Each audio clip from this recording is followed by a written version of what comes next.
on ne parlait pas toujours de religion.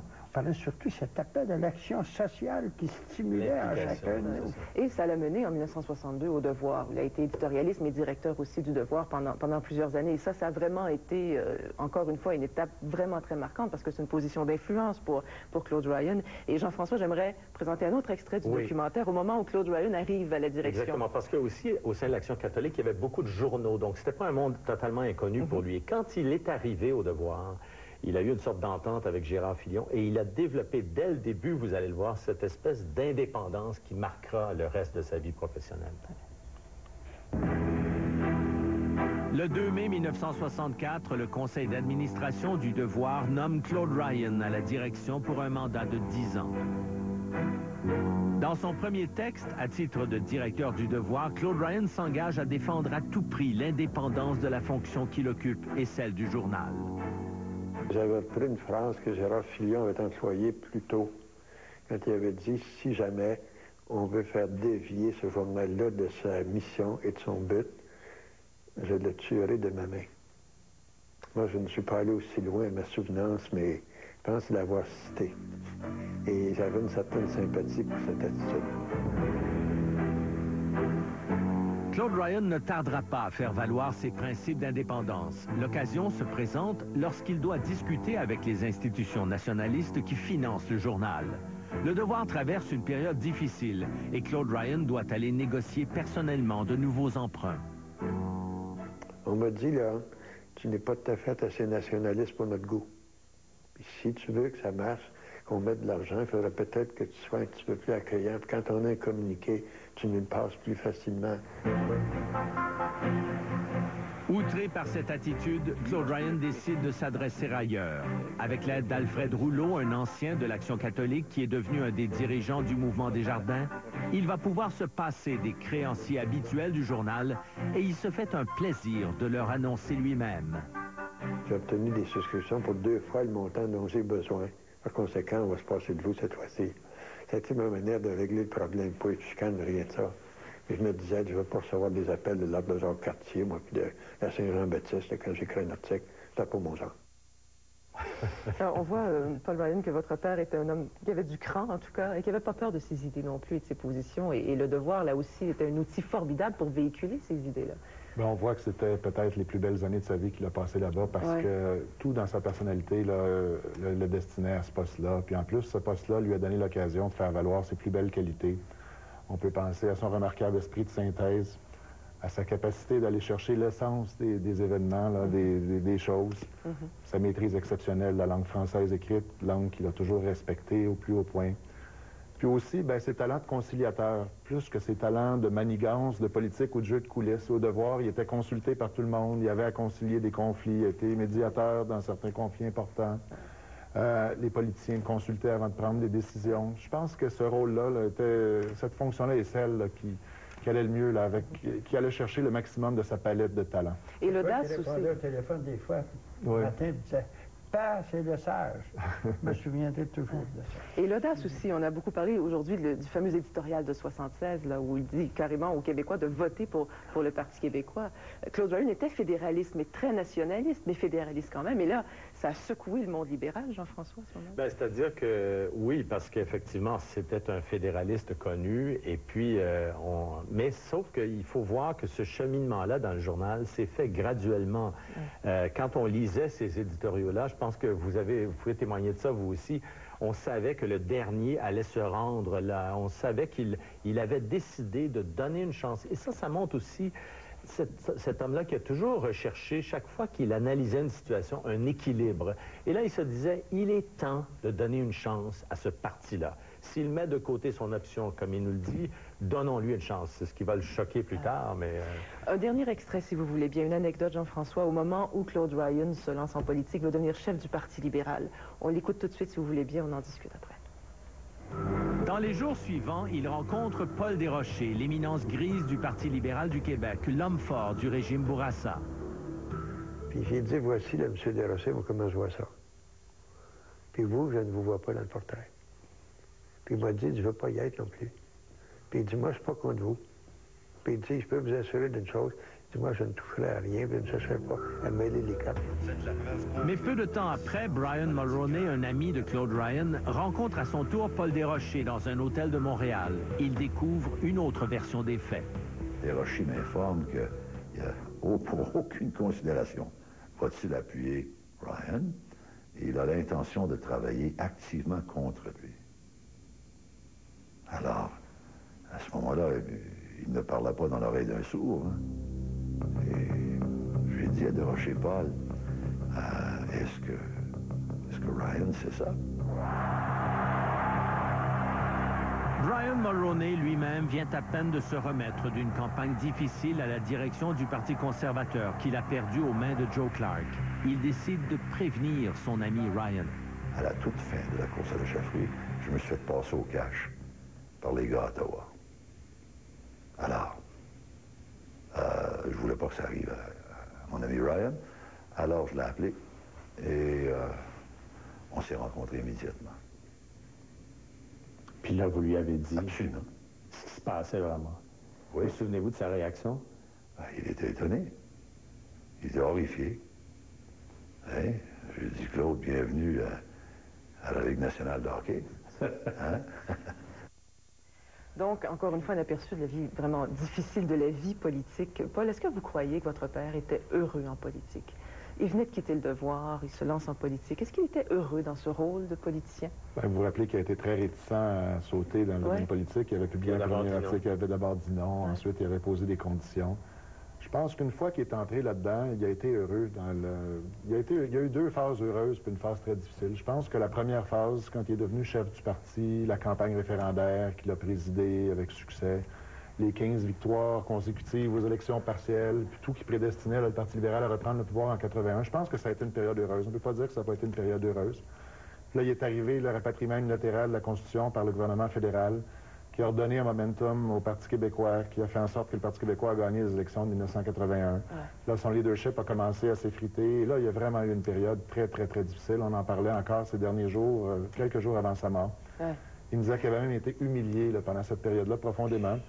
Mais la force de ce bonhomme-là, c'est qu'il a trouvé la sagesse, à quelque part, de retourner au fond de lui-même, d'accepter de mettre son talent au service de Robert Bourassa, qui est revenu. Puis il a encore passé là, une deuxième phase que je dirais très heureuse, dans les années de gouvernement, là, où on lui a confié tous les mandats difficiles et où il a tiré son épingle. Dans le cabinet Bourassa. Je dois conclure, malheureusement, si rapidement, sur cette vie et la façon dont il a marqué de façon sociale et politique le Québec. Je vous demanderai, en conclusion, ce que vous retenez de votre père. Qu'est-ce que vous allez retenir de lui?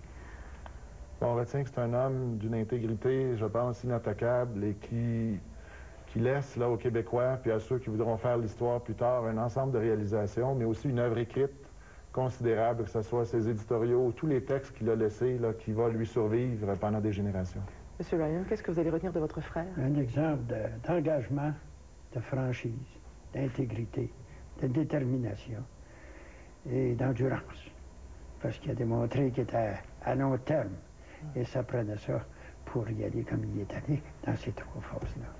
Et Jean-François, qu'est-ce que vous retenez de l'homme? Moi, ce que je retiens, c'est un geste qu'il a posé alors qu'il était éditorialiste pendant la crise d'octobre, où il faut s'imaginer, il était le seul, presque le seul éditorialiste, et son journal était le seul journal, à vraiment contester l'atteinte aux droits de la personne qui se passait à ce moment-là. Et ça prenait un courage, les mesures de guerre, ça prenait un courage invraisemblable. Et il l'a eu par la suite, ça. Mais ça, pour moi, ça a été un événement, évidemment, que beaucoup ne connaissent pas aujourd'hui, mais qui a été très important.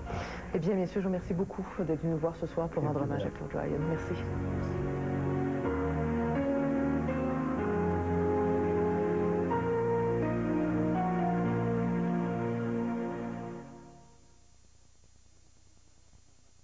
C'est bon. Ça te rappelle des souvenirs, hein, maman? Oui, quand t'arrivais de l'école puis qu'on se faisait un petit dîner, juste nous deux. Avec un sandwich bacon tomate et que ça sentait le bon bacon dans la maison. Je pense que t'arrivais en courant. Comme à la maison, le délicieux sandwich BLT de Tim Hortons. Essayez-le avec la nouvelle soupe tomate parmesan ou toute autre soupe et un café pour 6,09 $. Ça, c'est du Tim, comme je l'aime. Puis tu sais quoi? C'est encore mon sandwich préféré. Toi, t'es encore ma petite fille préférée. Même si tu me volais mon bacon. C'est parce que je me rendais pas compte, hein? Conduire en Europe est tout un défi. Rue étroite, limite de vitesse plus élevée et obstacles nombreux. Souvent, je trouve qu'on fait du charme avec des choses qui ne devraient pas y en avoir. Ouais. On essaie de séduire avec des choses, enfin, d'excuser nos personnages. Et quand on choisit de jouer des mauvais, des méchants, des durs, il faut y aller à fond, puiser en soi tout ce qu'il y a de mauvais, de méchant et de dur. Et est-ce que c'est pas là qui est un peu le danger, de les jouer vraiment à fond? Par conviction, vous le faites comme ça, vous le jouez à fond. Je le fais pour j'ai du fun à faire ça. C'est pas une affaire de très, très difficile. Sauf que si on fait ça que pour être aimé, c'est dangereux parce que là, on trompe tout et puis on récupère tout. Alors, j'essaie de faire ça en tout cas. Ouais. Et évidemment, ça me donne une réputation de gars dur, lourd, élevé, pas agréable. Mais je vous le garantis, c'est pas le cas dans la vie. Mais non, mais c'est ça. Et même dans la vraie vie, il y a eu un certain moment où vous étiez un peu plus tourmenté que vous l'êtes aujourd'hui. Quand on s'était rencontrés il y a 3 ans, ici, la dernière fois, ça allait déjà beaucoup mieux. Mais il y a 6 ou 7 ans, quand on avait fait une entrevue pour l'Écrit, pour le magazine 7 jours, je pense que vous étiez en pleine tourmente à ce moment-là. Vous étiez en train de régler des choses. C'était difficile un peu. Thérapie, là. J'avais été consulté pendant 5-6 ans parce que j'étais tanné de tourner dans les mêmes bébites. Mais les années difficiles ont été avant la naissance des enfants et mon adolescence est tirée jusqu'à 40 ans. Là, à 30 à 40 ans, ça a été... Ben oui, c'est ça. J'ai lu ça quelque part. Mon adolescence a pris fin vers 39-40 ans. C'est une belle vie, par exemple, ça? Oui, parce que... à moins qu'il faut que l'acné ait arrêté un peu avant, par exemple. Ça, j'en ai jamais souffert de ça. Tant mieux.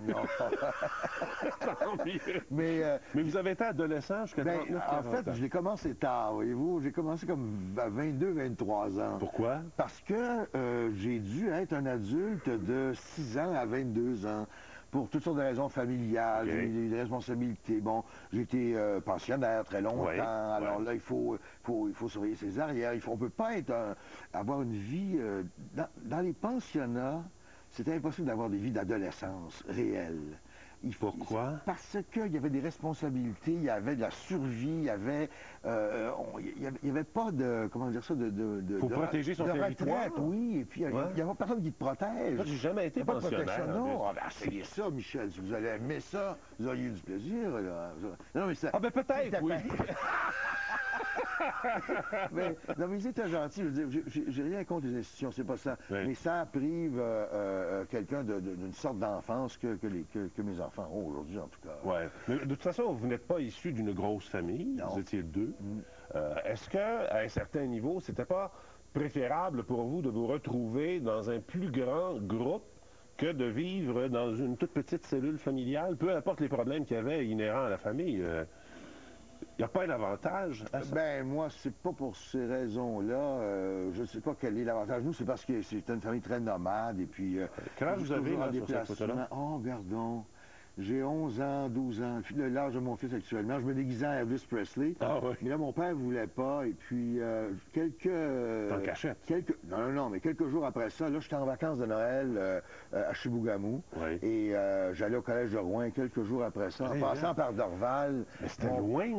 Oui, parce qu'il n'y avait pas de lien Chibougamau par Sainte-Terre jusqu'à Val-d'Or à l'époque. Oui. Mais parce que c'était le collège classique le plus près, géographiquement, si on veut, de Chibougamau. Alors, ils peuvent mettre pensionnaire là-bas. Vos parents et la famille habitaient à Chibougamau? Oui, pas pendant 2 ans. Mon père est devenu pharmacien. Enfin, sinon, ça, c'est une longue histoire. Je n'irai pas jusqu'à là. Okay. Et dans 50 On ne fera pas la généalogie. Oh là là. Il y en a une bonne à compter, mais elle va être longue.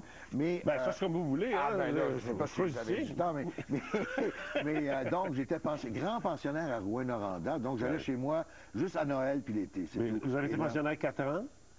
Ah non, de l'âge de 6 ans jusqu'à l'âge de 16 ans. De 6 à 16? Oui, dans toutes sortes d'endroits. Mais quand la famille est revenue à Montréal, vous étiez encore pensionnaire? Oui, non, là, je suis venu au Collège Notre-Dame. Je suivais toujours d'un collège à l'autre. Pas parce que je n'étais pas un bon garçon, mais parce qu'il fallait changer de place pour se rapprocher. Mais je voulais juste vous dire qu'après, mon père m'a amené à Dorval, chez le barbier, puis il m'a fait raser la tête. Alors, je suis rentré à Rouen, personne ne me reconnaissait. Non, qu'on appelait à l'époque. Oui. La brosse, là. Oui, vraiment. Courte, là. Oui. Vous savez, tantôt, quand je vous ai présenté, on a passé cet extrait de Nos bras meurtris, tendres, etc. Mais on avait le choix entre quelque chose d'autre qu'on a trouvé dans ce que vous avez fait. 79, un film. J'ai fait beaucoup. J'ai fait Riel, Tout ça avec You, Cordelia. Pas en 79. Ben, dans ces années-là. Oui, Cordelia, ça devrait revenir, Lucie. Oui. Au revoir à lundi. Mon Dieu, avec Carole. Avec Carole là. Ouais. Tu fais de la peine à ta mère. Je sais, oui. Malheureusement, j'ai plus rien. La mouche. Je suis prête à accepter mes parents comme ils sont, mais ils refusent de m'accepter comme je suis. Peut-être, mais c'est à toi de faire un effort si pense à ta mère. À mon avis, bien trop tard. La vie est trop courte pour... Trop courte. Voilà. Vous avez souvent parlé de premiers rôles. Vous avez eu quelques-uns dans votre carrière, les premiers rôles? Oui, mais j'ai fait plutôt une carrière de soutien qu'une carrière de premier rôle. Et ça vous manque encore aujourd'hui? C'est pas un manque profond, mais j'aimerais de temps en temps, pas tout le temps, mais de temps en temps, avoir à porter sur mes épaules le projet. Comme Les Bras meurtris, là, ouais. C'est un film court, mais je porte le projet sur mes épaules et tout à coup, on a, comme acteur, quand on vient sur le plateau, quand on fait ce travail-là, ouais. Dans ces circonstances-là, c'est nous qui, d'une certaine façon, cette fois-là, imposons le rythme, la couleur, la tonalité de plus que lorsqu'on arrive un peu en soutien, où là, on doit se mettre au service d'acteurs qui ont cette responsabilité-là. Il y a une dimension défi et satisfaction aussi d'avoir à porter un projet, que ce soit télé, que ce soit film, peu importe. Oui, une satisfaction à ça, à la réussir. Évidemment, si ça... C'est un échec, c'est plus de notre faute. Vous portez aussi. Oui, on porte aussi le chapeau. Mais de temps en temps, ça fait du bien de faire ça. Parce que j'aime beaucoup faire ce type de rôle-là. Parce qu'il y a une diversité, une panoplie. Ça me permet de changer beaucoup. Ouais. Et je regardais là, avec Carole Laure. Moi, je trouve ça très mauvais ce que j'ai fait là-dedans, je vais vous le dire franchement aujourd'hui. Pourquoi? Je me serais pas donné une grosse date. Je ne sais pas. Je trouve l'engagement. Je regarde, je n'avais jamais revu. Mais je me trouve moins engagé, moins engagé moins dans mon corps. Mais j'ai l'impression que c'était la façon de jouer en 79. Oui, non. C'était... j'ai peut-être eu un dérapage. J'étais peut-être pas assez performant, assez sur le projet. Comparons, 22 ans plus tard. Oui. Mariage. Ah. Voyons. T'es revenu. Je suis donc contente. T'es pâle, toi. Faut que tu fais ta fièvre. Oui, je me sens très fatiguée tout d'un coup. Aidez-moi, Auguste, on va la monter à sa chambre.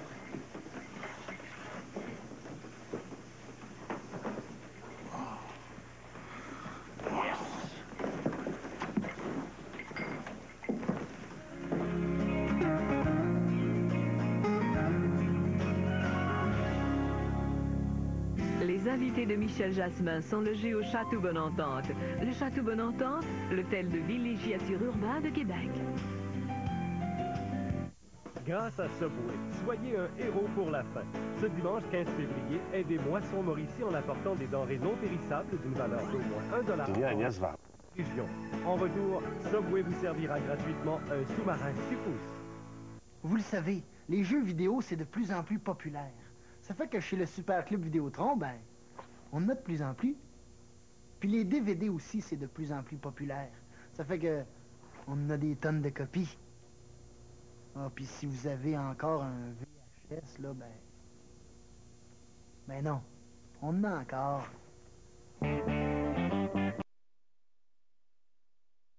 Musique en ligne, Archambault-Zic.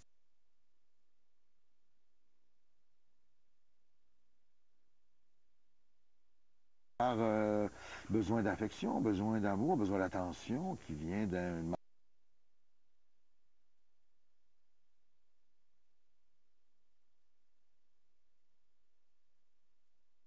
Et puis, non, pas...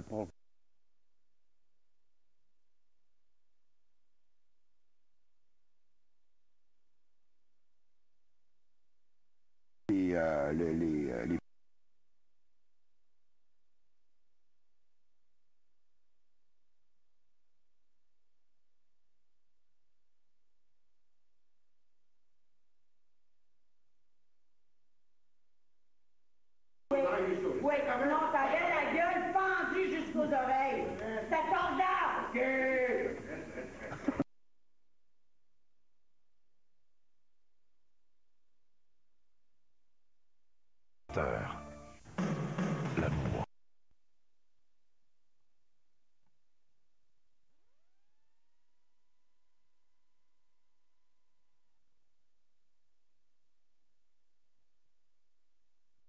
ben, c'est que, comment... Moi,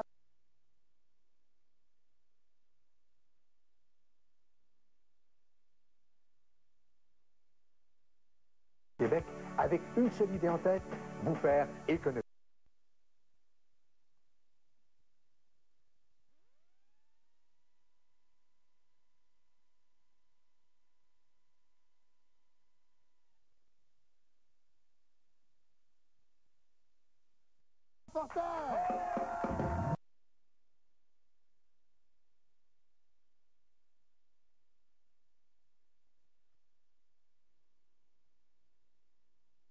Blâme finalement le tandem.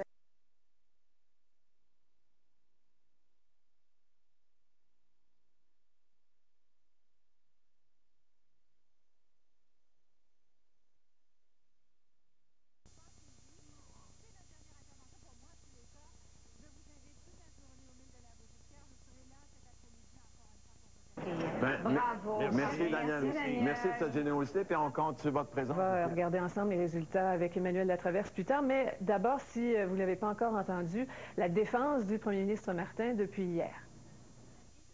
Non, je ne savais rien de tout cela. Comme vous le savez, que ce soit le cabinet, que ce soit le ministre des Finances, que ce soit le président du Conseil du Trésor, lorsqu'il y a une allocation d'argent, c'est fait selon les règles. Voilà. Bonsoir, Emmanuel. Bonsoir, Sophie. Alors, on va regarder ensemble les résultats. Donc, ce sondage, qu'est-ce qu'il révèle? Bien, vous l'avez dit, premièrement, c'est un sondage éclair. Donc, TVA a tenté de savoir qu'est-ce que pensaient les Québécois entre 15h30 et 20h30 aujourd'hui. Première question, bien sûr. Lorsqu'on leur a demandé, croyez-vous que Paul Martin était au courant de ce scandale? C'est le cœur des attaques de l'opposition. Eh bien, le sondage révèle que 75% des Québécois sondés ont dit que oui. D'après eux, Paul Martin était au courant. 13% qui donnent le bénéfice du doute à Paul Martin, donc qui disent que non, d'après eux, il n'était pas au courant, et 12% donc d'indécis qui, eux, ne savent pas trop. Les francophones, anglophones, il y a une différence intéressante. Mais il y a une très grosse différence. Ouais. On voit que chez les francophones, vraiment, 81% des francophones sont convaincus que Paul Martin était au courant, alors que chez les non-francophones, c'est moins de la moitié. Donc, on voit là, une grosse différence en termes de classe linguistique.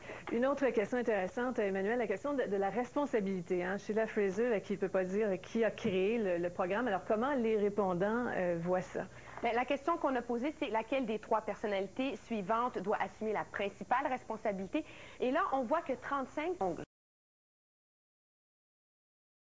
Jean Chrétien. 33%, eux, montrent du doigt Alfonso Galliano, son lieutenant, le ministre qui était responsable des commandites.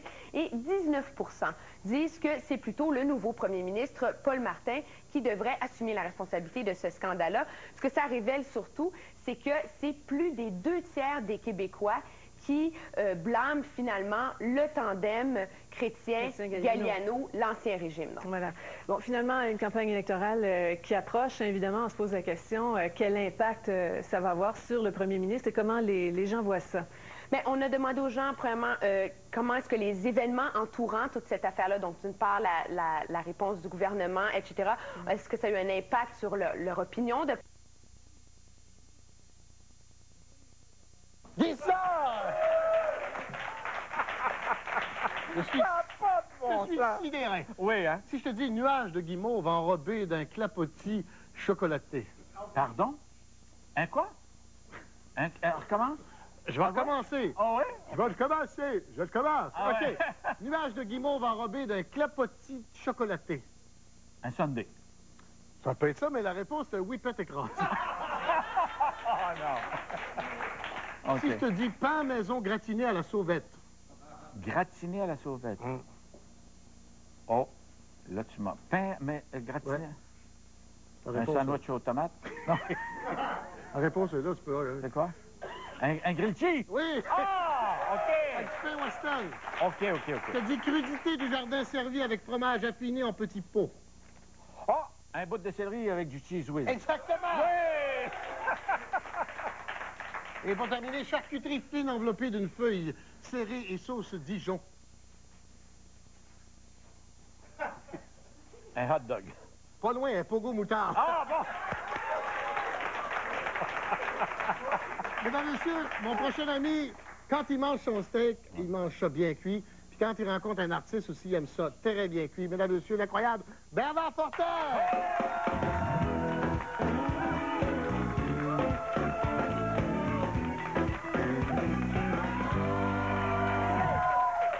Vous voyez, j'apporte mon propre décor. Il dégaine très vite. Hein? Comme au Canal Vox. Oui. Tu fournis ton décor. Oui, oui. Comment ça va, Pierre? Ça va très bien, mon Hey, Bernard. une carrière incroyable. J'ai été choyé, très choyé. Choyé, on le Oui. voit ici. D'ailleurs, on fait une espèce de bref survol de votre carrière avec un peu d'humour. C'est un peu de dérision. Oui, oui. Bref, on va être bitch. Ah, mais il y a de quoi Hein? rire. Il y a de quoi? J'ai ri tout le temps de ma vie. Ben, je sais, moi aussi, j'ai ri en, Oui, hein? en lisant ça, pas mal. T'as-tu pleuré un peu? J'ai pleuré des J'ai pas eu le temps, vraiment. Mais après l'émission, je vais prendre le temps de le faire. Alors, Pierre, il faut savoir que dans sa jeunesse, c'était un enfant très turbulent, à tel point qu'il maîtrisait parfaitement les trucs pour se faire mettre dehors de chaque école. Trucs qu'il va répéter plus tard avec ses blondes et ses épouses. Ça a cerveau. Oh. Pierre a découvert tout jeune le milieu des communications grâce à l'émission radiophonique Les Joyeux Pinsons. C'est joli. Ça le fascinait. Ça le fascinait surtout de voir que déjà à cette époque, les gays avaient été inventés. Hein? Pas fini. Pierre a commencé très, très jeune dans le métier. Il n'aime pas dire son âge, mais selon les rumeurs, la première émission qu'il aurait animée portait sur les nouveautés musicales sur rouleau de cire. Ça nous donne un petit peu l'idée, tu sais. Les jeunes ici dans la salle ne savent pas ce que c'est, mais on va l'expliquer après. Okay. Curieusement, il connaît plus de succès à la radio qu'à la télé à une certaine époque. C'est vrai, ça, hein? Il faut dire qu'à la radio, on le voit pas. Ouais. Ça aidait. Ce qu'on sait moins, par contre, c'est que Pierre a été aussi comédien, n'est-ce pas? Absolument. Hein? Il a déjà remporté le premier prix d'interprétation lors d'un concours à Radio-Canada à la fin des années 50. Alors, bravo, Pierre. Merci beaucoup. Merci, merci. Bravo. Bon, enfin, on va reconnaître mon talent de comédien. À cette époque-là, il y avait juste 3 acteurs au Québec. Hein? En fait, aujourd'hui aussi. Il y a Rémi, il y a Raymond, puis il y a Roy. En fait, bon, non, c'est pas vrai. C'est une joke. C'était une farce. Elle est bonne. Elle est bonne. Une farce de milieu, oui. comme on dit. Il y a de la recherche. Oui, oui. Une des premières émissions qu'il animera est à la Catalogne. Et d'ailleurs, je vous ai entendu dire Catalogne tantôt, c'est devenu votre patois. Absolument. Mais une fois bien fâché, Pierre, des fois, dit Catalogne.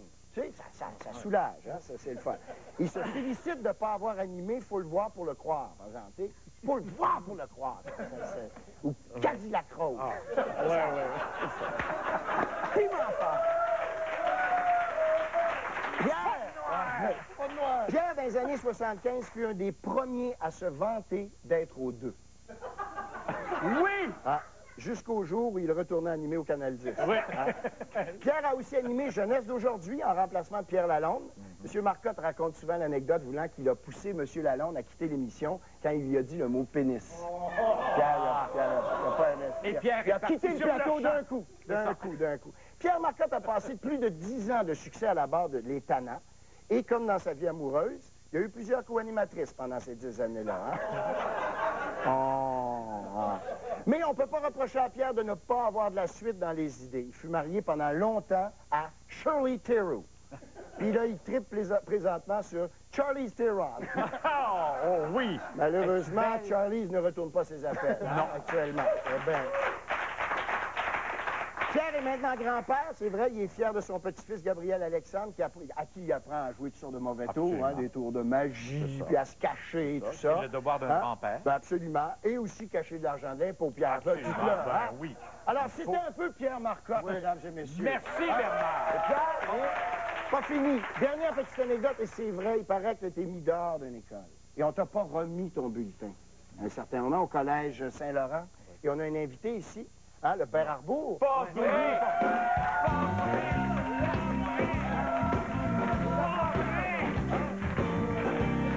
Il vous apporte quelque chose. Asseyez-vous, monsieur. Non, asseyez-vous. On va s'asseoir. On va pas s'asseoir. Dansez de bord. Non, ça se peut pas. Regarde, on va s'asseoir. Ça n'a pas de bon sens. Vous pouvez vous asseoir? Père Arbour. Asseyez-vous, là. Pierre, rapidement, comment ça là, c'est moi qui va venir pour ce soir-là. Il m'a mis dehors à peu près 28 fois. Il a branché ses affaires. C'est débranché. Ça fonctionne-tu, là? Ben, gars, oui. Là, ça va bien, OK. Allez, Père Arbour. Oui, Pierre. Vous m'avez pas manqué, hein? C'est qui est arrivé, Pierre? Et figure-toi que le Père Arbour, je suis au collège Saint-Laurent. Il y a 900 élèves. Ouais. On donne 900 bulletins. Sauf un. Sauf un, le mien. Ben oui. Et là, moi... Moi, je ris tellement. Je il a amélioré une note dessus. Hein? Oui, on dit être amélioré passablement. Mais écoute, le gag de tout ça, c'est qu'à un moment donné, il termine et il dit, il y en a un... Puis moi, je suis très fier, je me dis, ils m'ont oublié. Mais ça oublie pas, hein? On l'a pas oublié, voyez, ça oublie pas. Les pères n'oublient pas, hein? Et là, crois-le ou non, il dit, Il y en a un qui n'a pas reçu son bulletin. Voulez-vous vous lever, s'il vous plaît? Je me lève et il me dit, monsieur, vous êtes un indésirable et vous quittez l'institution sur le champ. Vous êtes un mauvais cas. Vous avez fait ça, Père Arbour, hein? Mais t'exagères un peu. Bon, ça y est. Ça y est. Mais c'est quand même moi qui t'ai fait mettre dehors, non? Avec Pierre Creuillier. Oui! Avec Pierre Creuillier. Oui. On était deux. Ben, deux Pierre. C'était trop Saint-Laurent, deux Pierre. OK. Non, on va continuer à jaser. Merci beaucoup d'être venu. Merci,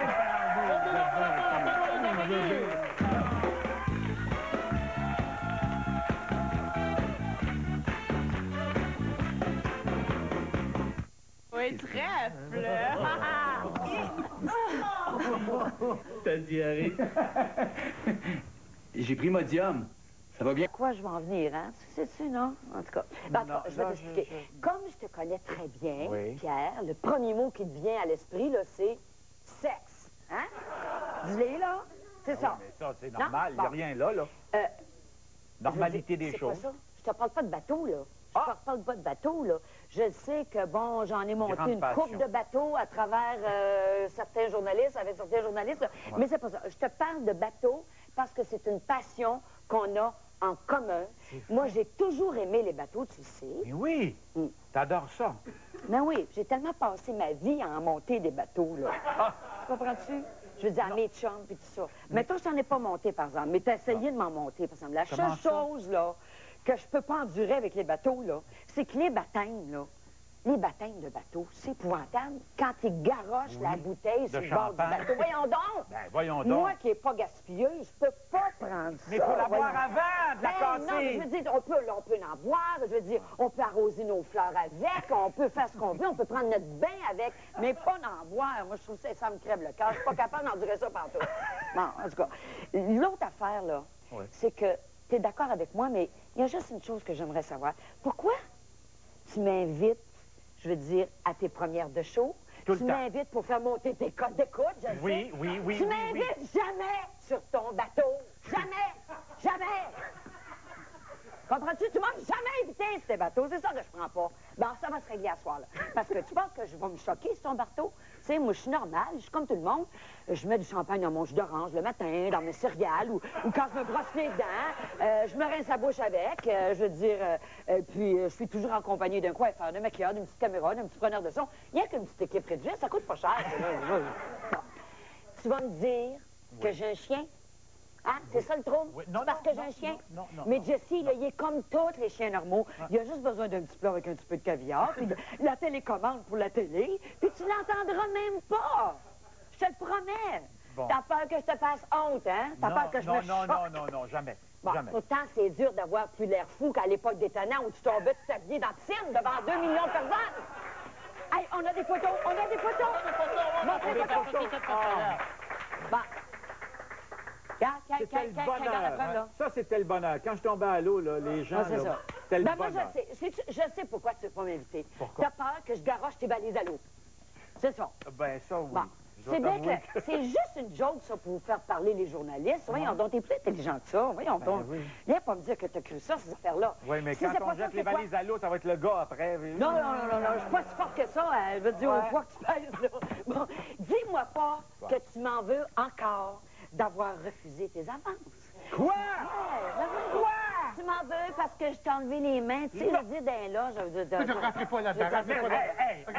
Non, je t'ai jamais fait d'avance. C'est pas vrai que tu m'as fait des avances? Non, je t'ai pas fait des avances. C'est pas le goût qui manquait, mais j'en ai pas fait. Je sais que c'est pas vrai, mais là, ça fait 2-3 semaines que j'ai pas fait éco-vedette. Ça m'énerve, ça m'énerve! C'est un bon petit quelque chose. Si tu m'invites, là, je te promets de bien me tenir. Puis si tu fais un gros pâté, là, ben, contrairement à ce que j'ai fait la dernière fois à Québec, là, je vais toutes les souffler tes ballons. Tu comprends? Merci! Attends, Pierre! Si ça marche pas, ben moi, j'en connais un qui va m'inviter, OK? Parce qu'il est bien plus d'écart que toi. C'est ton fils, Bruno Pierre, mesdames et messieurs.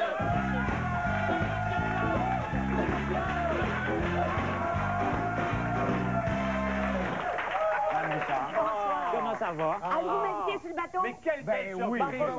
bonjour, Ben oui. très bien, vous. Puis je peux vous dire que c'est un bon second. Ah oui? Oui. C'est un bon second. J'essaie. C'est un numéro. Bon, on va tous se retrouver sur le T'es-tu bateau. capable de lire tes cartes? Ben oui, je suis capable de lire mes cartes, mais Oui. moi, j'en connais un qui a de la misère à lire ses Ah cartes, oui? par exemple. Hey, commence Moi, pas. j'ai eu le privilège d'être Hey, invité ici. À ton âge, il ne faut pas être baveux avec son père. D'abord, t'es capable de Rappelle-toi lire ça. tes cartes de crédit, t'es correct. Merci, mon cher Denis. On va falloir accompagner.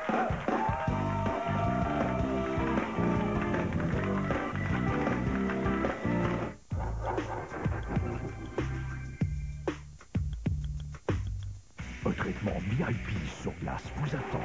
Soutez VIP lors du 6e Challenge sur glace d'Amafro de Sherbrooke. Jusqu'au 19 février, regardez Caféine, notez l'indice du jour et inscrivez-vous via la ligne concours. 2 forfaits VIP avec accès aux loges, hébergement pour 2 nuitées et 3 repas par jour sur le site du Challenge. Prenez le départ tous les jours avec Caféine. Un événement d'envergure internationale pour les mordus de course sur glace. Et les amateurs de caféine. Pourquoi Multimat Remise 2000... André Pélissier avait été reconnu coupable de 7 accusations liées au proxénétisme. À Montréal, des restaurants branchés du centre-ville sont soupçonnés d'avoir produit de fausses déclarations de taxes de vente du Québec. En fait, ils auraient camouflé 6 millions de dollars de leurs ventes, privant le fisc québécois d'importantes sommes. Les explications de Bertrand Hall. Enquêteurs du revenu assistés de la police de Montréal ont perquisitionné ces établissements qui, bien que sociétés distinctes, ont dans certains cas des administrateurs communs. Les 5 commerces sont soupçonnés d'avoir, entre 1997 et 2003, caché une partie de leurs ventes pour près de 6 millions de dollars, ce qui représente 500 000 dollars en taxes non versées au gouvernement. Le stratagème, un système informatisé connu sous le surnom de Zapper, un camoufleur de vente qui permet d'effacer au fur et à mesure un certain nombre de transactions quotidiennes. Les 5 restaurants visés possédant tous le même type de caisse électronique, l'enquête devra notamment établir si le zapper y est ajouté ou fait partie intégrante du système. Une enquête complexe dont le résultat final ne sera sans doute pas connu avant une autre année, mais si les commerces sont reconnus coupables, ils risquent au total des amendes variant entre 625 000 et 1 million de dollars, plus, bien sûr, le remboursement des taxes non perçues. Il y a près de 7 ans, au point, nous avions révélé l'existence de ce fameux zapper dans la restauration.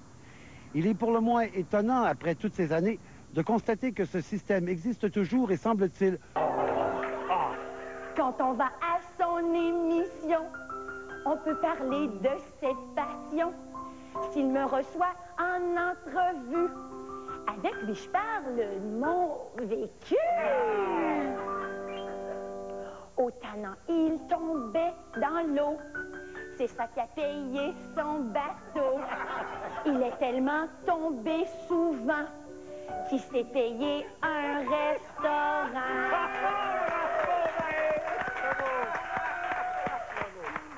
Merci. Normand, est-ce qu'il me reste du temps? Non, ma belle, il reste plus. Oui, Normand. Oui, Normand, il nous reste du temps pour vous présenter le tout nouvel article de la collection Mason Day. Le bateau vif. Une petite embarcation surprenante. Inutile de vous dire que le bateau vif est très rapide. Le bateau vif vient dans plusieurs coloris. C'est pas un bateau qui va couler, mais c'est important de bien le frotter pour le garder beau. Bye bye, mes petits Sunday. Merci, Mason. Revenez les enfants, revenez dans mon rapport, on va pas m'arrêter de revenir.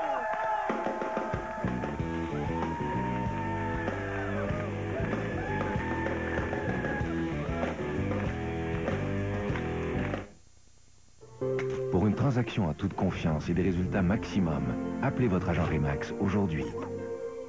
Puis ma petite soeur vient avec si vous voulez. Il reste juste 5 minutes avant le début de la réunion. Par ici.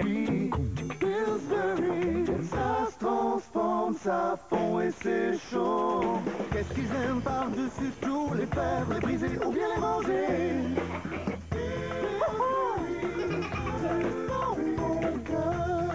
Vaut donc quelque chose de mieux à faire ce mois-ci chez Burger King avec notre sandwich au poulet épicé. Imaginez du poulet assaisonné avec une sauce spéciale chipotle pimentée. Il y a aussi nos frites épicées. Alors faites-vous plaisir à vous et à vos dents.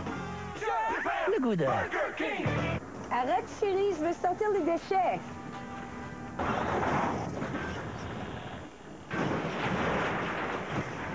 Une meilleure résistance aux déchirures vous permet de sortir vos ordures sans dégâts.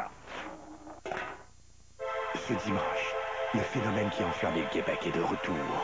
Dans une grande variété spéciale de 2 heures, animée par Julie Snyder, Star Academy, l'ultime audition. Devenez les juges de la soirée. Qui seront les candidates et les candidats de Star Academy 2004? Vous l'apprendrez en même temps qu'eux. Star Academy, c'est reparti ce dimanche 19h30 à TVA. Une présentation de Toyota et de Olé. Chérie, je suis revenu! Je viens de faire mon 706e spectacle. Ça a super bien été en Gaspésie. Ils veulent même donner mon nom au trou dans le rocher. Vous êtes qui, vous? Ben c'est moi, ton mari, Jean-Michel Anctil, parti en tournée depuis 5 ans. Ah, c'est vrai. Hey, encore 26 shows, puis après ça, je peux me pogner le beigne. Pas sûr, moi. Oublie pas que tu animes le gala Les Oliviers le 29 février en direct à TVA, une présentation de Subway. Hey! T'es pas supposé être à Alma dans 2 heures, toi? Où est-ce que je t'aime?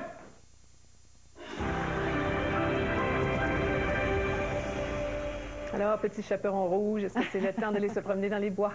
Ben, pourquoi pas, bien habillé, ce sera une belle journée. Bien, on va passer les rêves. ravis. Alors oui, demain, on pourra profiter, les gens qui veulent être à l'extérieur pour pratiquer des sports ou tout simplement respirer le bon air, pourquoi pas. Les températures seront un petit peu moins froides que celles que l'on a connues aujourd'hui, ça c'est pour...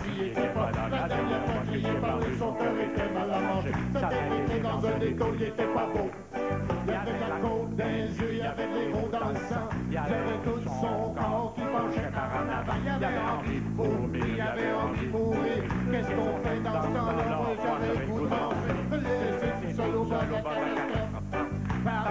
Pardonne-moi, j'ai pas voulu t'abandonner dans le moment le plus rough. Je suis le lâche des lâches, pas le top des tops.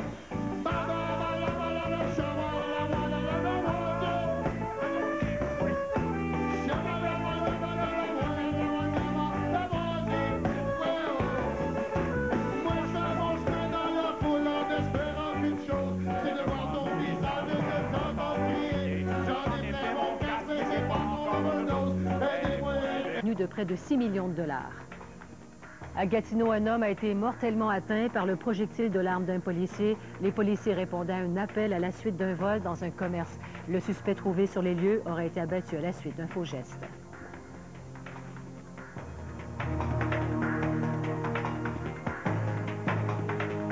Spécial en hommage au comédien Guy Provost dans un moment.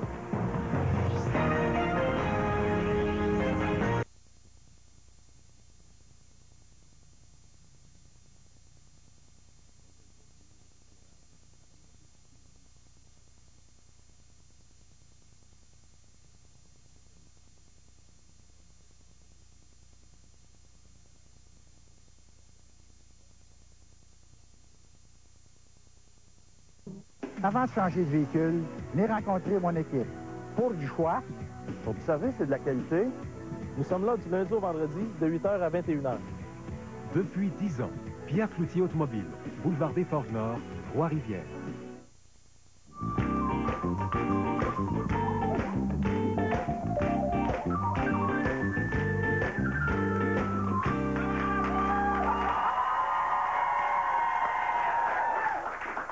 J'ai peut-être une otite, mais je remarque quand même votre musique de drogué.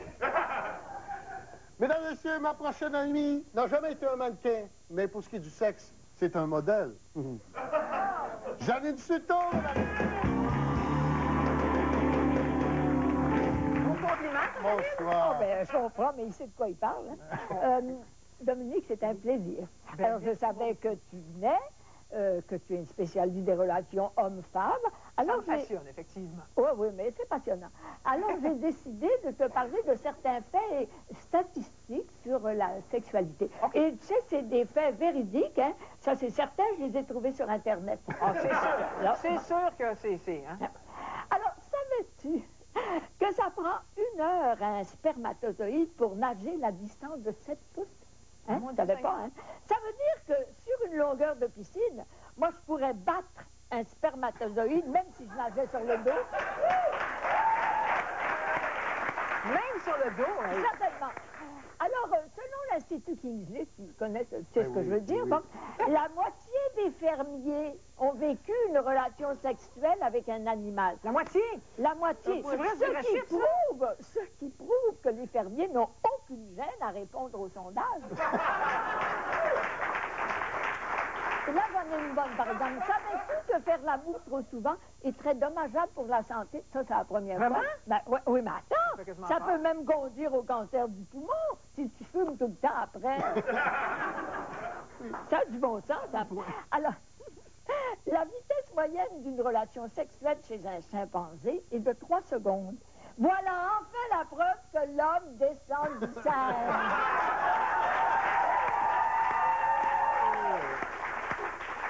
Est-ce que tu savais que la plupart des dindes sont bisexuelles? Non, je nommerai personne. Non.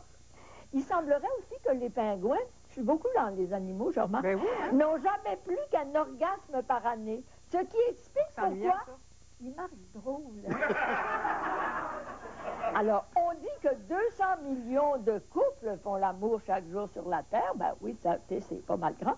J'imagine que ça excite ces messieurs. Mais sachez qu'au même moment, 300 millions de femmes ont mal à la tête.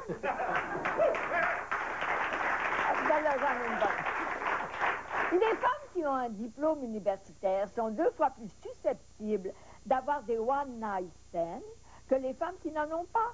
C'est là que tu vois l'importance d'une bonne éducation. Le mot avocat, en parlant du fruit naturellement, vient de l'inca aukati, qui veut dire testicule. Ben, ça, tu le sauras maintenant. Ça vient de l'allure. Oui. Et je vous épargne d'où vient le mot guacamo. Ça, c'est une espèce de sauce dans la cuisine mexicaine. Oui. Là. Mais alors moi, je vais vous expliquer d'où ça vient. Quand les Romains voulaient punir un délinquant sexuel, ils lui écrasaient les testicules entre 2 pierres. C'est là que vient le mot guacamole. Maintenant, pas encore sorti les animaux, là, tu vas voir. Un taureau peut inséminer jusqu'à 300 vaches en même temps, ça j'en doute, mais avec une seule éjaculation. Mais évidemment, pour un taureau qui vise bien. C'est bon, hein? Merci beaucoup. J'avais une citation, monsieur. Bienvenue dans la pause, la Fabien et compagnie.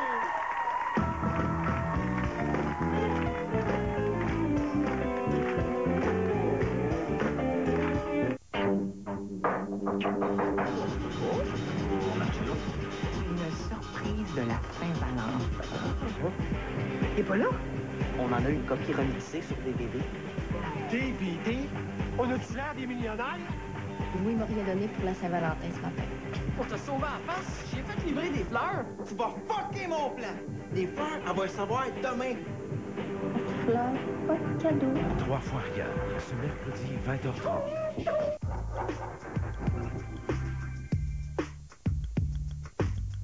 L'équipe d'Infoline Assurance Vie peut vous aider à trouver la police qui vous convient.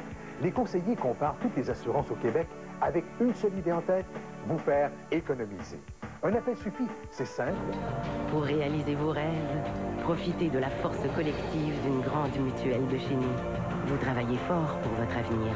À la Capitale Groupe Financier, nous travaillons fort pour vous.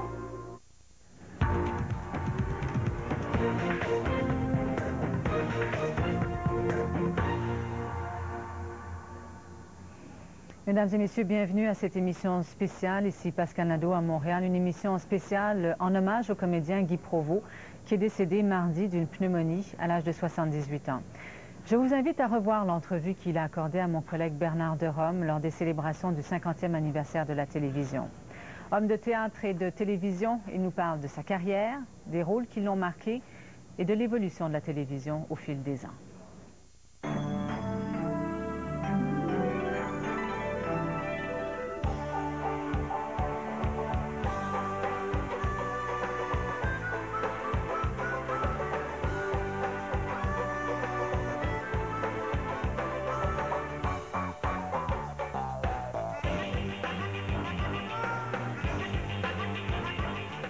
Nous qui étions un peuple, un petit peuple, bon, renfermé sur lui-même, qui vivait quasiment dans un ghetto, tout à coup, on a découvert des tas de choses, non seulement sur le plan culture, mais sur tous les plans.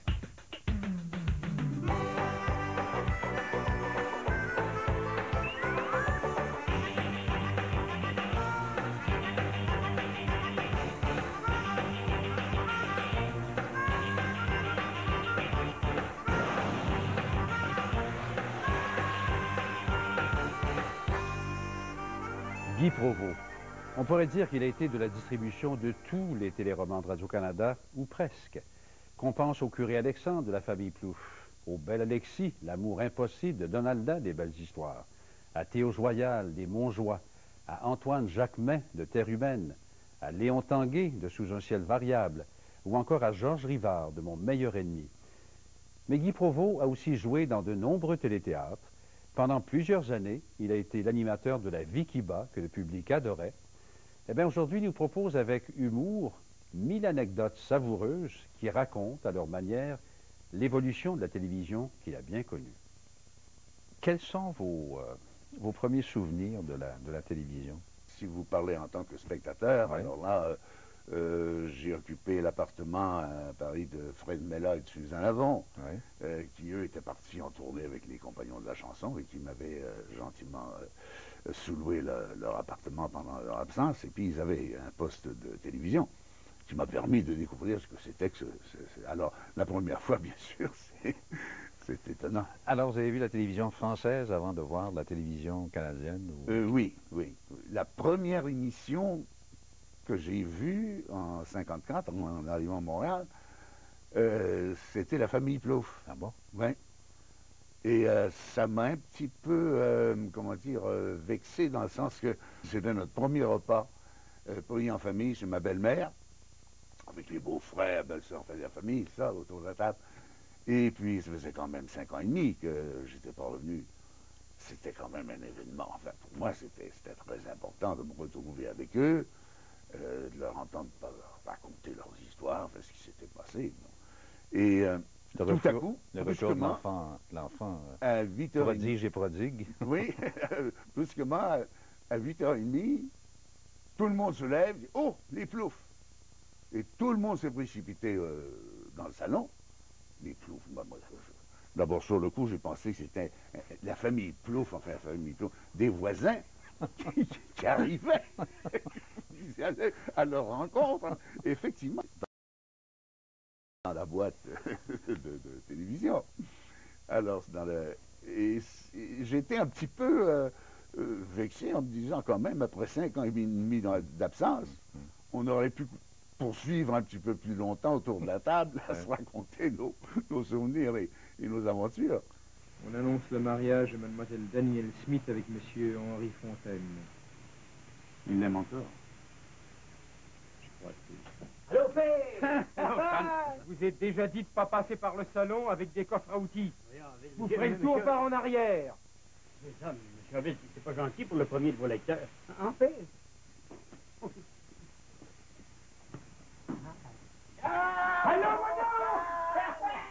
Les Plouffe, pendant un certain temps, se jouaient en français et en anglais. Oui. Je pense, ça aussi, peut-être c'est à vérifier, mais je pense que c'est le seul téléroman de Radio-Canada d'expression française qui a été aussi joué en anglais, coast to coast, comme on dit, d'Halifax à Vancouver. Ça vous était difficile de jouer en anglais? Ah oui, ça aussi, c'est un poème, ça. C'est-à-dire que moi, personnellement, je m'en tirais pas trop mal parce que, étant né à Hull, j'avais eu quand même un petit peu l'occasion d'apprendre l'anglais. L'accent, l'accent, l'oreille, tout ça. Mais c'était très stressant aussi. C'était stressant déjà en français, mais en anglais, c'est encore pire parce que en français, vous avez toujours le loisir d'improviser, hein, tandis qu'en anglais, improviser, et puis, mais dans certains cas, c'était... ça en était même très drôle. Madame Allary, par exemple, disait à Ben yes et no. Ma mère, qui était des Myrises, qui était jouée par Nana Varenne, disait pas un sacré mot d'anglais. Where are you going for your honeymoon, Will? Oh, nothing is planned. We're leaving everything to chance. I abhor itineraries. Now that's talking. Adventure. No timetable, like two youngsters. I always regretted my honeymoon. At Saint-Henri-de-Marie's mother's place. It was a hell of a dog of a picnic, believe me. Don't you complain enough, Plouf. You have a fun life. Oh, hello, Maman. Did you sleep well? You look so tired, Joséphine. Il paraît que les Anglais adoraient ça, hein?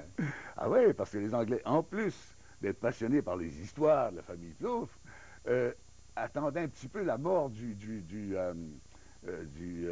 dompteur, hein, Ouais. comme on fait au cirque. C'est-à-dire qu'ils se demandaient toujours quelle catastrophe allait arriver, quel acteur allait s'empêtrer dans son texte, et puis ils trouvaient ça très drôle. Guy Provost, j'aimerais ça que vous nous racontiez, c'est devenu un classique, vraiment. C'est un des grands classiques de la télévision. Les trois valses, les fameuses trois valses. Hein? Oui. Auxquelles vous avez participé. Oui. Ah oui, pour y participer, j'y ai participé. C'était énorme. C'était probablement le show, le spectacle le plus énorme, le plus important, consistant que Radio-Canada, à part les heures du concert et certaines grandes soirées de danse, de ballet. Mais au théâtre, c'était certainement ce qu'il y avait eu de plus consistant jusque-là qui avait été monté.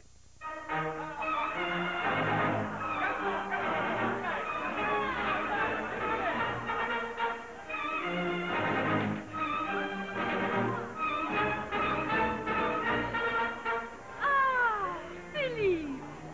Quelle bonne soirée, il y a 8 jours. Ah, c'est beau la mémoire. Mais ce soir, je ne veux pas rester avec toi. C'est mon risque. Mes compliments, Arlette. C'était tellement compliqué comme spectacle qu'on n'avait pas réussi à faire une générale.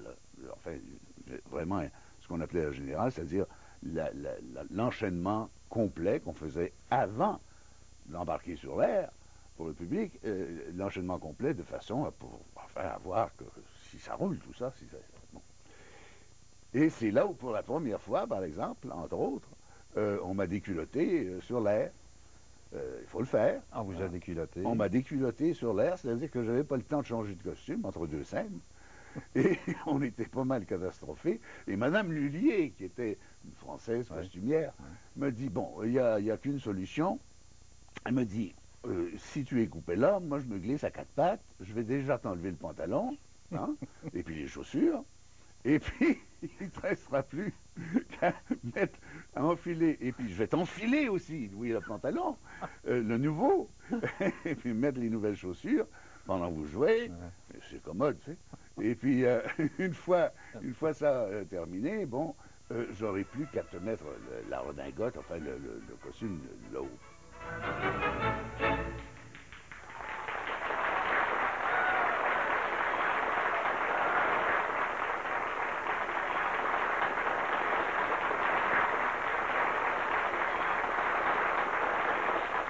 Ça a marché, mais figurez-vous que pendant... Enfin, on l'a fait, mais je ne sais pas si ça vous est arrivé de parler à quelqu'un ou de vous adresser au public en levant une fesse, naturellement, comme vous vous adressant à votre compagnon, pendant qu'il y a une dame qui est à vos genoux, glisse la culotte sous votre fesse. Oh là là là là. Alors, c'est des choses comme ça qui sont passées, qui ne me sont jamais, enfin, j'ai jamais reconnu. Heureusement, j'en serais mort.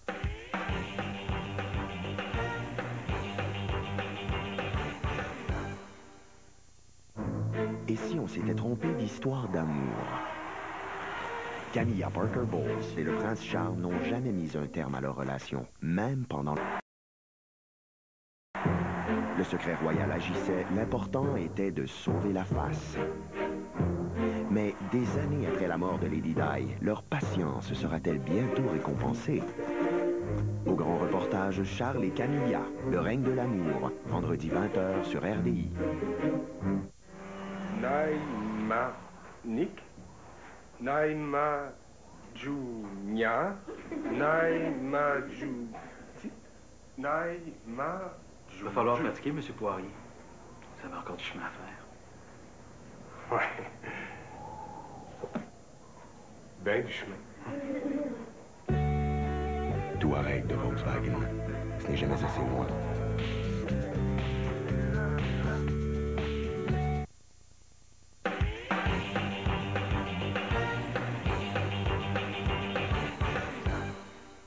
Pendant je ne sais trop combien d'années, vous vous êtes adressé en particulier à un public de jeunes et pour aller parler de la nature, des animaux, puis animer la vie qui bat. Oui. Hein? C'était très différent, finalement. Comme... Oui, et ça, j'en garde un souvenir merveilleux. Vous savez, les deux choses qui reviennent presque constamment, à part, bien sûr, ce qu'on fait, ce qu'on vient de faire, parce que là, c'est encore frais à la mémoire des gens, mais en général, les gens me rencontrent, des gens que je n'ai jamais vus, qui me disent « Ah, me souviens, la vie qui bat ». Eh bien, les oiseaux, généralement, élèvent leur famille à l'extrémité nord de leur randonnée, de leur migration. Alors, au sud, leur vie reste aussi active, mais ils n'élèvent pas de petits. N'est-ce pas? En d'autres mots, ils viennent élever leur petite famille chez nous, au nord, durant l'été. Ils n'en élèvent pas durant l'hiver, quand ils sont dans le sud. Mais le contact avec des bêtes, il y a eu des incidents, j'imagine? Est-ce qu'il y a eu des choses un peu cocasses? Oui, il y en a eu. Il y en a eu, ma foi, entre autres, chose assez drôle, c'est que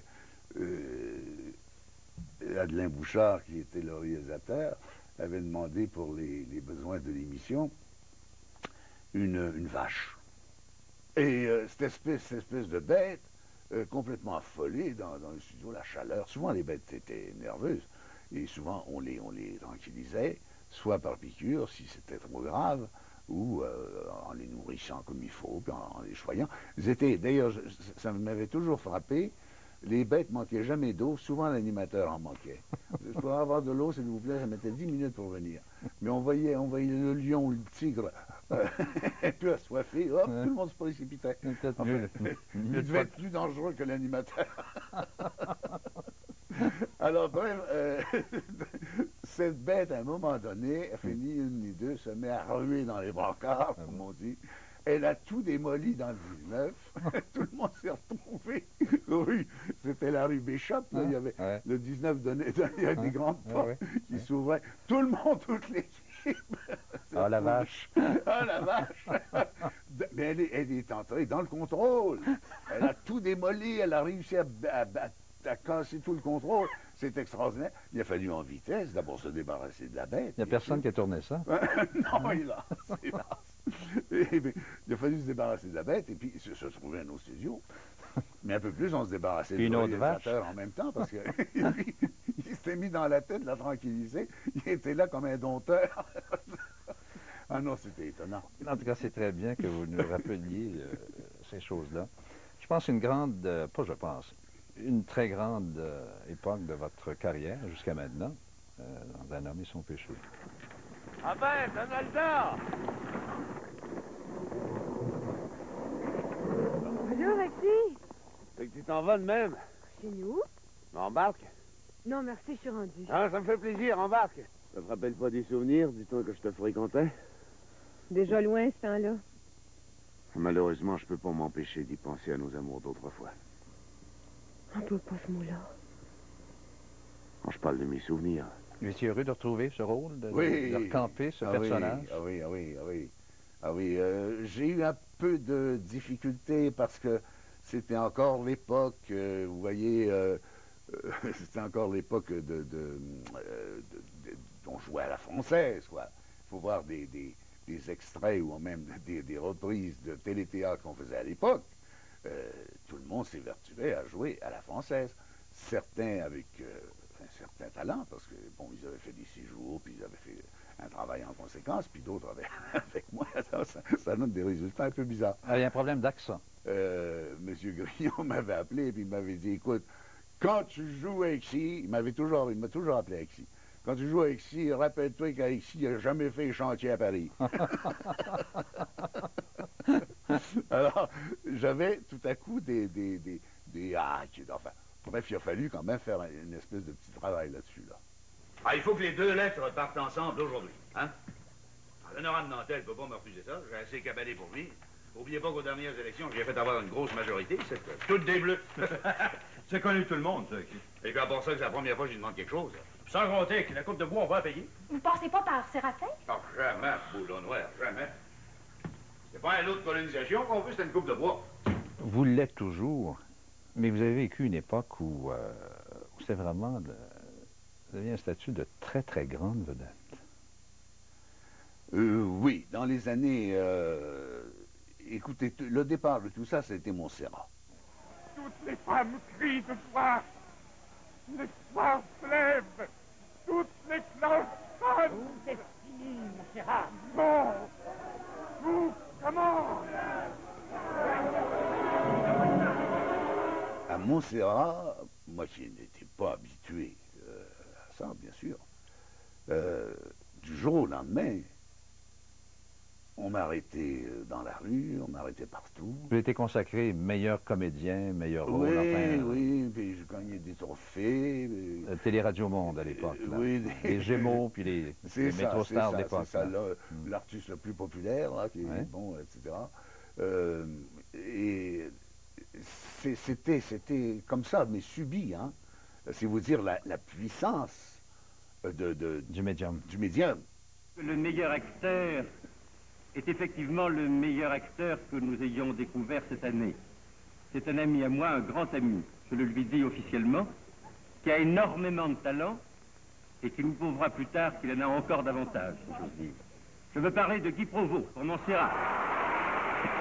Vous avez eu de la difficulté à composer avec ce statut-là? Ben, difficulté, là, il faut pas charger non plus, hein.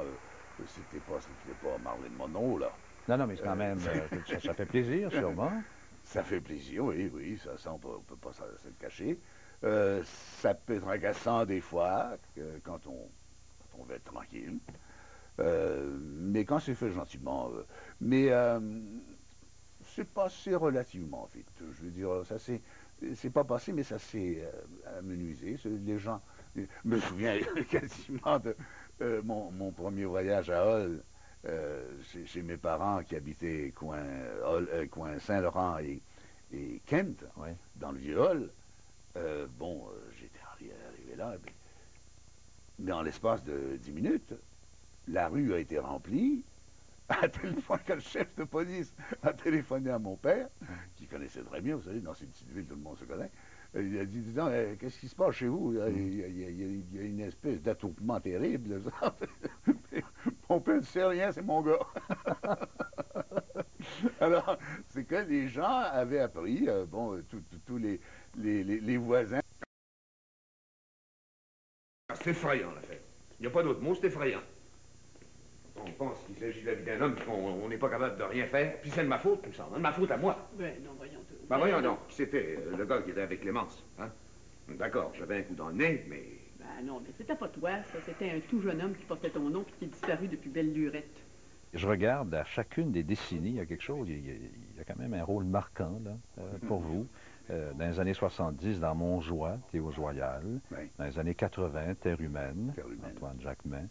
Dans les années 90, Sous un ciel variable, Léon Tanguay. Et puis là, Mon meilleur ennemi. Hein? C'est de 10 ans en 10 ans. Oui, en gros. En gros, à travers ça, des petites choses, j'ai participé à certains téléromans, mais ça, c'est à peu près ça. Les choses les plus importantes, là. Gâté, alors, on a été gâté. Ah oui. Ah bah oui, ça, je suis obligé, enfin même pas obligé, je l'avoue volontiers. J'ai été un privilégié. J'ose à peine l'avouer, mais il n'y a pas de honte. Je n'ai jamais manqué de travail. Hein. Alors, c'est assez inespéré, je pense, dans ce métier-là. Les gens remercient le ciel, le petit Jésus, et puis, ma foi, Radio-Canada en passant.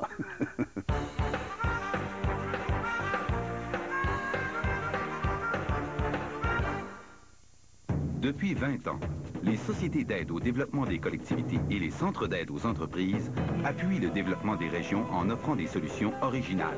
En consultant la SADC de chez nous, j'ai frappé à la bonne porte. Les experts m'ont conseillé pour implanter le commerce électronique dans ma PME. Mon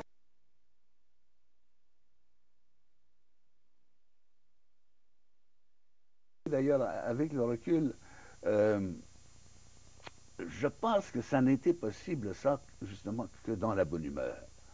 Il fallait être jeune, hein. Il y avait ça aussi. Quelque chose d'un peu fou là-dedans? Oui, voilà, oui.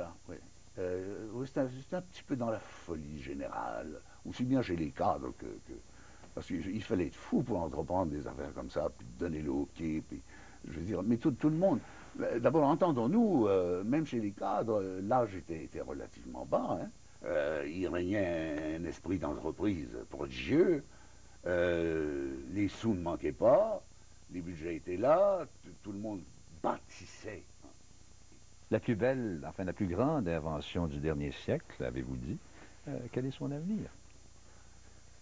Eh bien, ma foi, c'est elle-même qui, je pense, mais je pense bien que c'est là pour rester. C'est une espèce de présence qui s'est imposée dans tous les foyers d'une façon telle que, imaginez demain qu'il n'y a plus de télévision nulle part, je suis sûr que le monde ne serait plus le même. Vous regardez beaucoup de télévision? Pas mal, oui. Oui. Vous aimez ce que vous voyez? Pas toujours, pas toujours. Et puis, je ne sais pas si c'est l'âge, mais de moins en moins.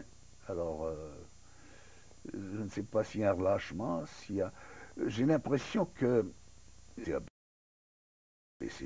Encore une fois, je n'ose pas l'affirmer parce qu'on peut mettre ça sur le compte de l'âge et puis de beaucoup de choses.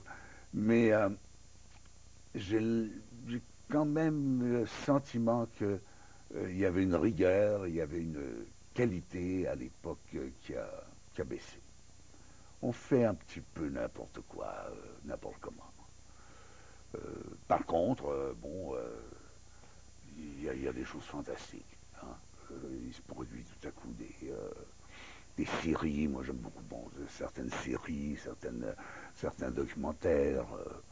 Et puis j'aime bien tous ces vieux films qu'on nous ressort. Et puis, mais en gros, là, c'est pas la même qualité. Il me semble qu'il faudrait leur donner un petit coup de barre pour revenir à plus de rigueur.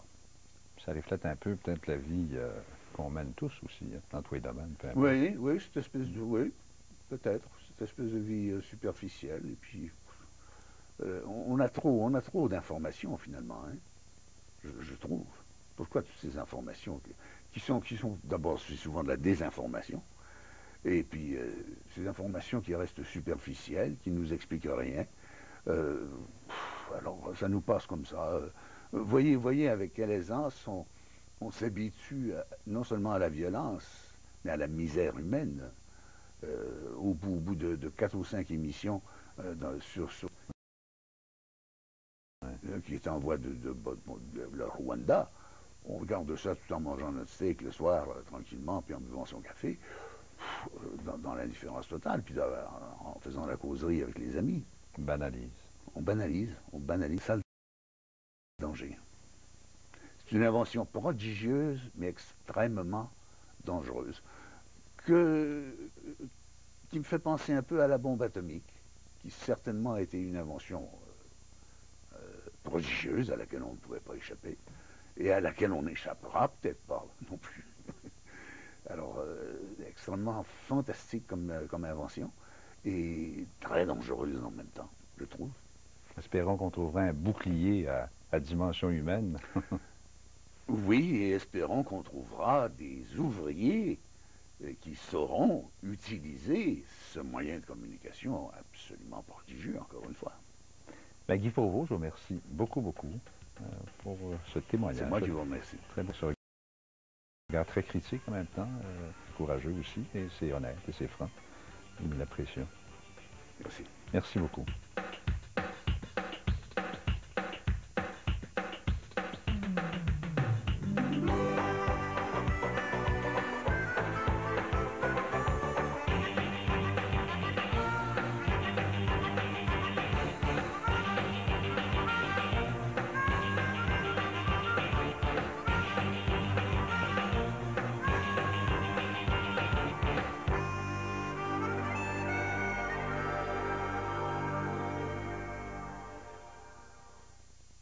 Voilà, c'est ainsi que se termine cette émission spéciale en hommage au comédien Guy Provost, décédé mardi, je vous le rappelle, à l'âge de 78 ans. Je vous remercie d'avoir été là. Je vous invite à rester à l'écoute.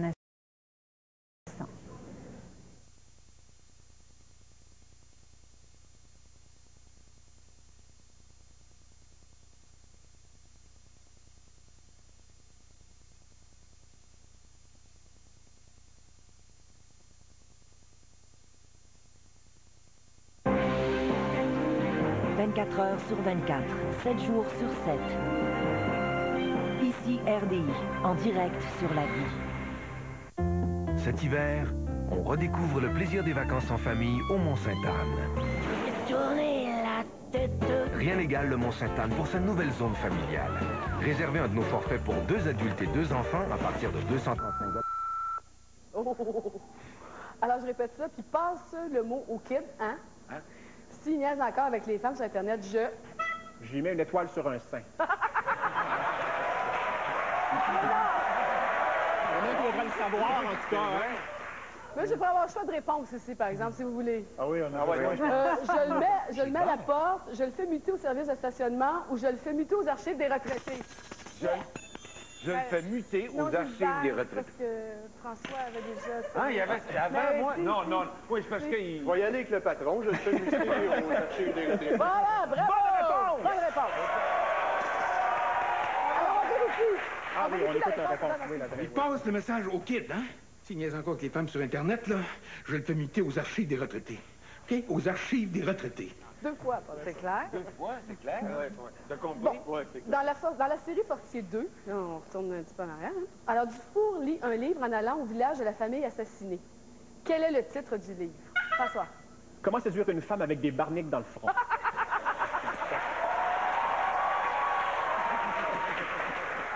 Alors, encore un petit choix de réponse, peut-être?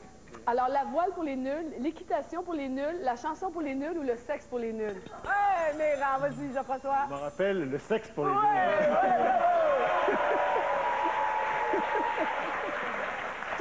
Toujours dans Fortier 2, de quelle maladie souffre Magali? François? Oui. La Star Academy Philly. Elle est plus capable de Star Academy, mais c'est pas moi, c'est elle. François. Je tiens à dire à TVA que j'aime beaucoup Star Academy, car nous sommes...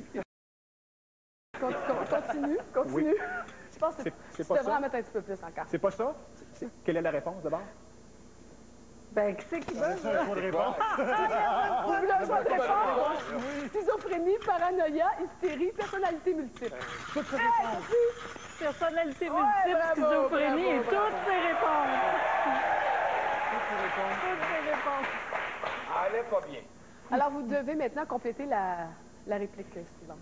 On regarde ça. Oups, on regarde ça. Je vais essayer. Aidez-moi.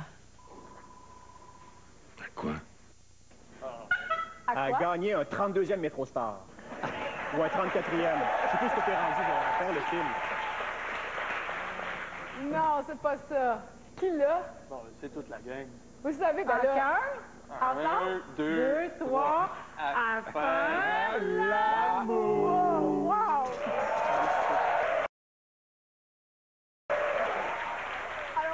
À quoi? À faire l'amour. Beau, là. Elle l'a dit vite. Elle l'a fait. Non, mais elle l'a dit. Monsieur Daou a un penchant marqué pour... Le Doc Mayou. Non.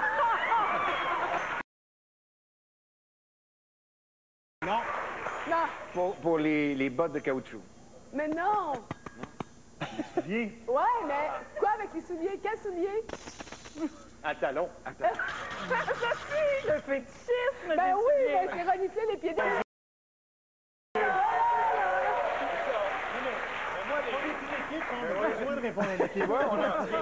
C'était un build-up de la botte de caoutchouc. Non, mais vous êtes très fort. Non, vous êtes très, très fort. Ça, le SAS. Je vous montre un autre extrait, là, ici. Complétez la réplique manquante. Monsieur payait des à madame pour s'exciter. Payait à madame pour s'exciter. François! Payait des ailes de poulet, des t-shirts de hockey, des gogos en plastique. Non. Payait quoi? Ah oui. Des prostituées. Oh oui, on non? vérifie. Oui, c'est très bon. T'es fort, Jean-François, là, oui. Monsieur payait des prostituées à madame pour s'exciter. Hein? Ça a commencé sur le net. Ah, ben, ça ressemble à moi. C'est ça. Bravo. Non, mais c'est fort. Vraiment fort. Fortier. Quel est son nom? Don Cherry. C'est un souhait. C'est pas vraiment une réponse, c'est un souhait. C'est un souhait. Là, toi, t'as été très, très fort. On va l'avoir notre Alors, pays. on continue. Là, on était très fort. Oui. Dans Fortier, Dugas est soupçonné de quel penchant? Vraiment? C'est Don Cherry, c'est ça la réponse? Oui, t'as raison. Mon Dieu, ça a changé. C'est plus politique qu'avant. Alors, François, c'est très fort. OK, je suis un peu surpris. Dugas. Oui. Je crois que c'est la pédophilie. C'est gars, Gilbert. Tout à fait.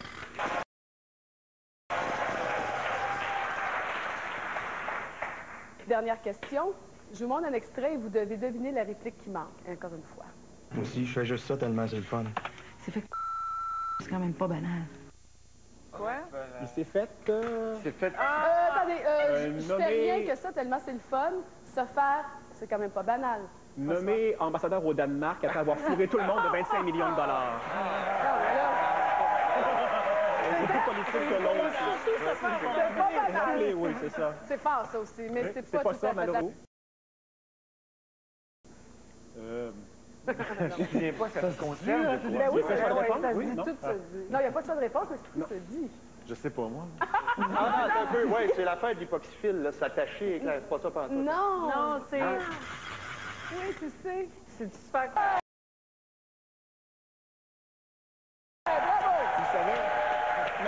Moi aussi, je fais juste ça tellement c'est le fun. C'est fait couper les organes génitaux, c'est quand même pas banal. Regarde, voilà. C'était collectif ton Fortier. Est-ce qu'il y a un gagnant? Fabienne, est-ce qu'il y a un gagnant parmi tes Ben, collègues moi, qui je dirais que sera peut-être c'est son Claude, texte? Jean-François et Sophie. Ben bravo à vous deux. Merci.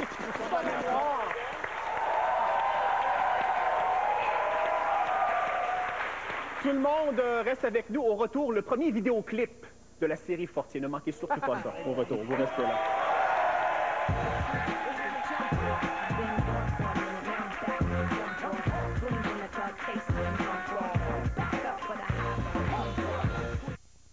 Salut tout le monde, on vous invite à ne pas manquer les grandes gueules du lundi au vendredi sur Énergie. Hein? Parfait. Juste à tasser peut-être un petit Chrysler fait la TPS et la TVQ sur le Caravane 2004. Profitez-en pour vous procurer la mini-fourgonnette préférée au pays, chez Gossett Chrysler.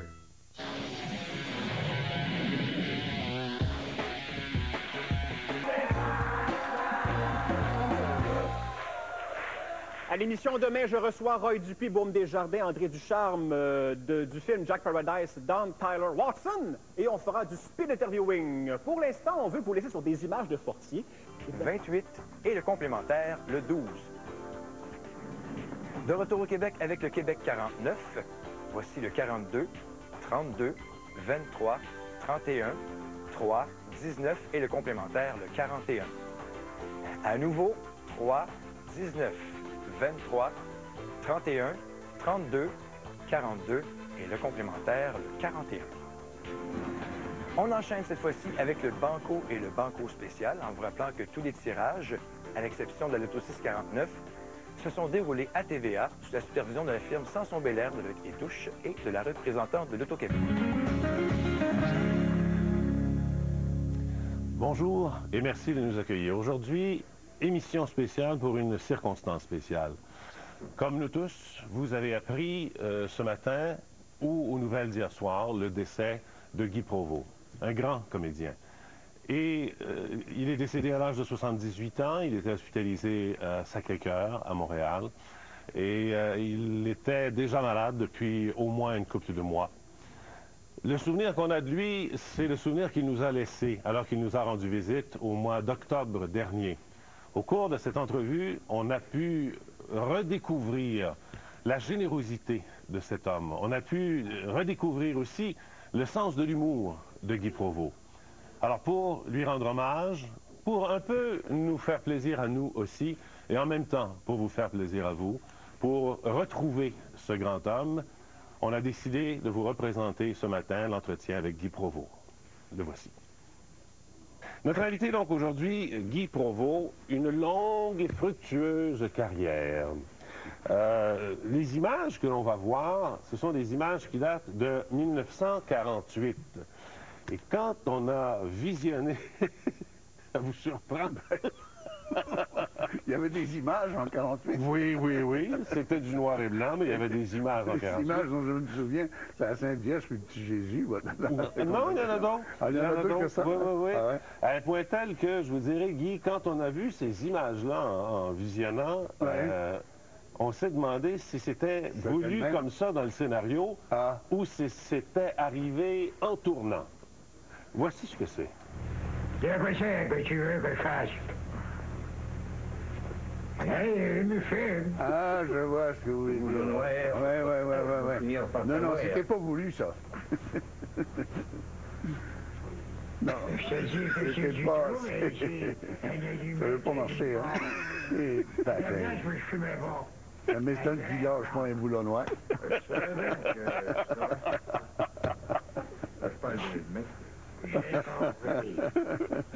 La limette. Bon, un bonjour officiel. C'était de mauvais augure pour ma carrière. Hein?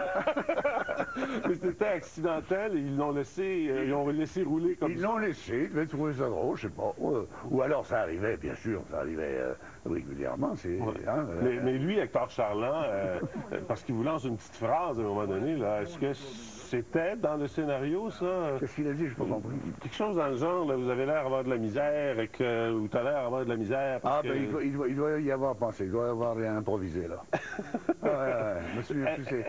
Est-ce que ça a été, Alexis Labranche, le rôle ou un des rôles qui a le plus marqué votre carrière?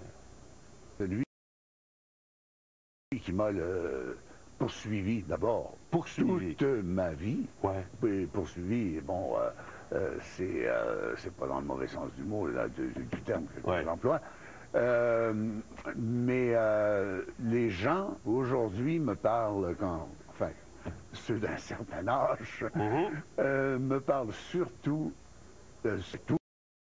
toujours, d'Alexis et de La vie qui bat. La vie qui va, ben ça, oui. C'est immanquable, automatiquement. Et puis alors, ça fait tout drôle de rencontrer tout à coup un monsieur d'un certain âge, avec quelquefois un petit gars qui en a quand même un 10 de 12 ans, qui est son petit gars à lui, qui me dit « Ah, j'avais son âge, puis... » je vous écoutais dans La vie qui bat. Et encore aujourd'hui, on parle de ça? Oui. Parce que La vie qui bat, ça a duré combien? C'était une émission... ça a duré 10 ans, hein. Quand même. Oui. C'était une émission de vulgarisation scientifique pour les jeunes. Sur la flore, la faune, avec des moyens, mon Dieu, extrêmement limités, parce qu'on n'avait pas... mais on faisait ça tout simplement dans de magnifiques décors de Black, qui a fait une belle carrière par la suite. Et c'était une période de ma vie formidable. Mais vous en avez eu plusieurs périodes de votre vie formidables. Finalement, c'est toute la vie, je pense. Oui, hein? C'était pas mal. Il y a eu des périodes un petit peu plus basses, des périodes un peu plus difficiles, mais ça, c'est comme tout le monde. Mais professionnellement, ça n'a jamais vraiment lâché. Professionnellement, j'ai été vraiment privilégié. J'en remercie le petit Jésus et tous ceux à qui tous ceux que ça concerne. Tous ceux que ça concerne. Vraiment, j'ai été privilégié.